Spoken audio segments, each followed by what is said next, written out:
Sometimes you just have a lapse in judgment, make mistakes that can cause a lot of incidents, or you're a new rider that is riding outside his limits.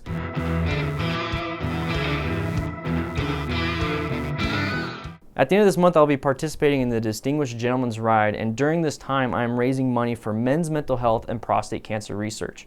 If you would like to donate to this wonderful cause, please click the link in the description or participate in a ride near you. I'll be participating in the Tucson ride, so if you're here locally or you want to travel, let's go ahead and hang out and meet up and have a great time.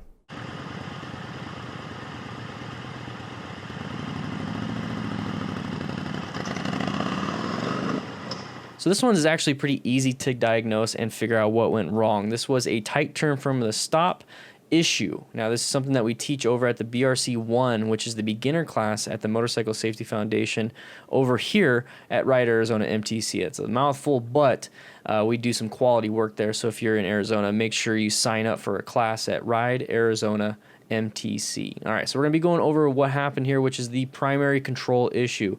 So primary controls on a motorcycle are the front brake, rear brake, the throttle, and the clutch. Okay, so this is where we're starting to figure out, and part of the tight turn from a stop is finding that friction zone, and what that means is you're pulling the clutch in, releasing it slowly until the gears catch and you start to move a little bit, kind of like you're idling, and then you give it a little bit of throttle, and then you start marrying it up, and then you start turning, and then you start actually moving. So this looks like a beginner mistake. Now this is something that we start to see at the BRC1. We start to see people mess up, but one of the things that we do tell people is that if you start to feel a little bit out of control, pull in that clutch. That removes the power to the rear wheel. So right here we see him getting to that friction zone. He's slowly getting the friction zone, but a little bit too much throttle and dumps the clutch. When you dump the clutch, you're going to start going a little bit too fast, out of control. This is why we teach this portion of the BRC1 within the first 2 to 3 exercises. Okay, we really focus on the friction zone and moving forward a little bit. Now the tight turn from a stop comes in a little bit later in the course, but it's something that you learn within the first day of the course. Okay, so but first we need to figure out how to use the friction zone and how to use the throttle. Okay, so this is an open wide road. You don't see anybody coming this way. I don't know if anybody's going to the right. Doesn't look like anybody's checking, but it might be a residential, and they might be practicing in a residential neighborhood, which is actually a really safe place to do it, especially if everyone's at work and you're doing this on your own. Another place to do it is in a parking lot, and obviously at the BRC1 class. But let's go ahead and watch right here. So this is a little bit too much of that clutch getting dumped out and a little bit too much throttle. This is a big bike. He's doing really well on it, though. Up until the crash, he was able to understand that he needs to do the friction zone. So what happened here really was too much of throttle and dumping the clutch, so that now you got all the power to that rear wheel, and boom, you get going. So if something like that happens where you start to mess up, so let's go back a little bit.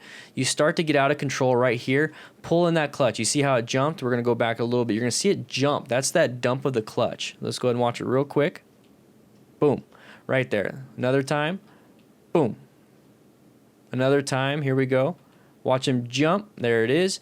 And that right there is that dump of the clutch. And like I said, you're gonna give full power to that rear wheel. So make sure you mitigate your risk. So if you're out practicing out in the road and you're a new rider, let's actually wear full gear. So you notice how he doesn't have a jacket, doesn't have proper motorcycle jeans. Boots, they might protect you, but they're not going to protect your ankles. No gloves, and then the helmet visor's up, so if you do get anything in your eyes, you're actually going to have eye problems, which could cause you to crash. But I like the fact that he does have a full face helmet. So mitigate your risk by wearing full gear, okay? All the gear, all the time, at GAT, okay? And this also highlights the need for real training, okay? This is training that you should get at an MSF or with somebody that is qualified. Now, I talk a lot here on YouTube. I can't do much over the internet. I can't reach out to you and have you practice, but I can only give you so many resources. But if you're going to be out on the road, make sure you actually go take a class, and I'm here to refresh your memory on the things that you learned, and I'm also here to help you get you to that point where you want to take that class, and hopefully I make you a little bit more confident doing so. But this is a simple crash. This is something that you dump the clutch and then you go a little too fast. Tight turn from a stop, you learn how to use your friction zone, and you learn how to turn the handlebars. But this right here, he's not at that aspect yet.